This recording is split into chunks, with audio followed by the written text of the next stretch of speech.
What do you know about Pablo Escobar? I know that Pablo Escobar was one of the biggest drug distributors in the world.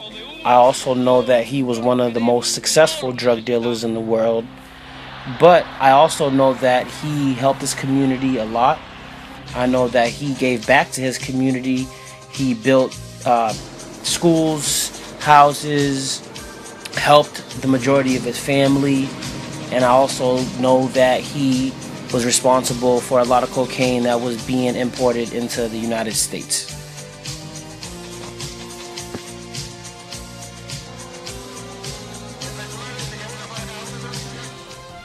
Hundreds of Colombian troops are hunting the drugs baron Pablo Escobar, who escaped from prison during a gun battle.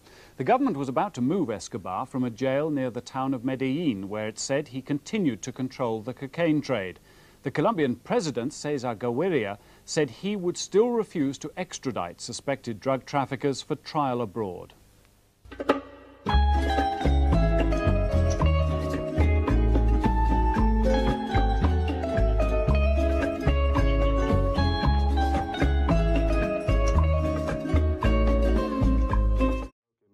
At the height of his cartel business, Colombian drug lord Pablo Escobar was smuggling a reported 15 tons of cocaine a day into the United States.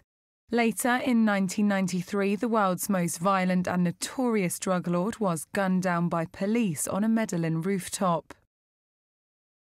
That has been the story that has always been reported, but Colombia's cocaine king's only son has now claimed his father took his own life in a new book. Called My Father, Juan Pablo Escobar's book provides an intimate portrait of his father, from his habits, escapades and even a family betrayal by Pablo Escobar's brother and former Medellin cartel accountant Roberto Escobar. The claims come more than 2 decades after Pablo Escobar's death, with his son saying Colombia is finally ready to hear his story. My idea was a personal decision to tell the story in the first person with the intention of telling the truth about what happened during those days.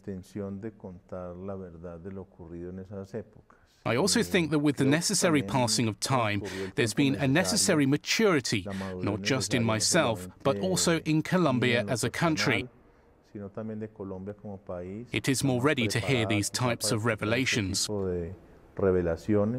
According to officials, the head of the Medellin cartel was killed in a shootout with Colombian security forces who were surrounding his hideout.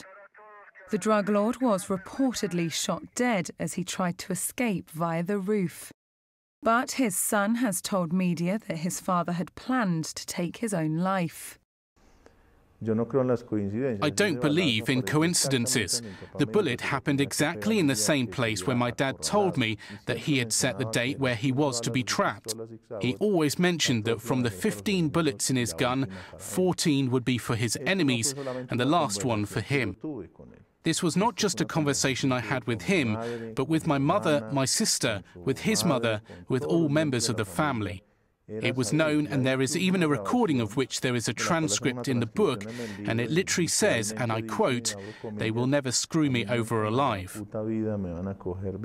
Following Escobar's death, Juan Pablo, his mother and sister moved to Argentina to start a new life.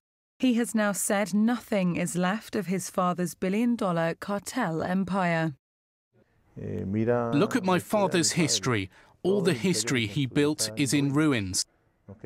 Nothing is left standing, not him. He lost his freedom many years before his death, and as did his family as well.